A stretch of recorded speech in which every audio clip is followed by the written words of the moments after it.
Hey, Chris Mayfield here for a TTP review with Brent Daniels. I joined this past year. I was already doing a little bit of wholesaling, but I knew I needed to be a little bit more accountable. I knew I needed some community, and I knew I needed a little bit of inspiration. Even though I'm a type of guy who loves to give inspiration, we still need to be inspired.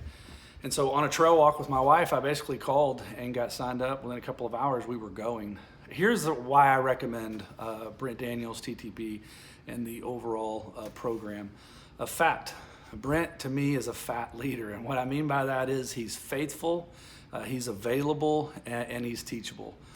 Faithfully, constantly providing resources. He's always uploading something that can help your business. And I want to be a part of something that's constantly trying to help.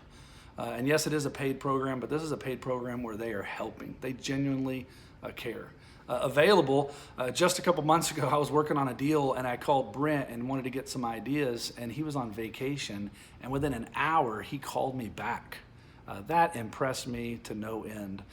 I was the one at that point not available. Called back the second day, knowing that he was on vacation, again within 30 minutes, he called me back. Brent, not an assistant, Brent did, and worked through the issue with me. That is impressive. And of course, teachable. I will never follow a leader who's not willing to learn himself. And Brent is constantly asking questions. He's trying to learn so that he can be better in his leadership. And I love that. So I highly recommend TTP. I'm all in. I love the community. There are people out there on the TTP boards that talk it up, and everybody is constantly sharing information. I never feel like I'm in competition when I'm in the TTP community. So thanks so much for letting me be a part, and let's keep going.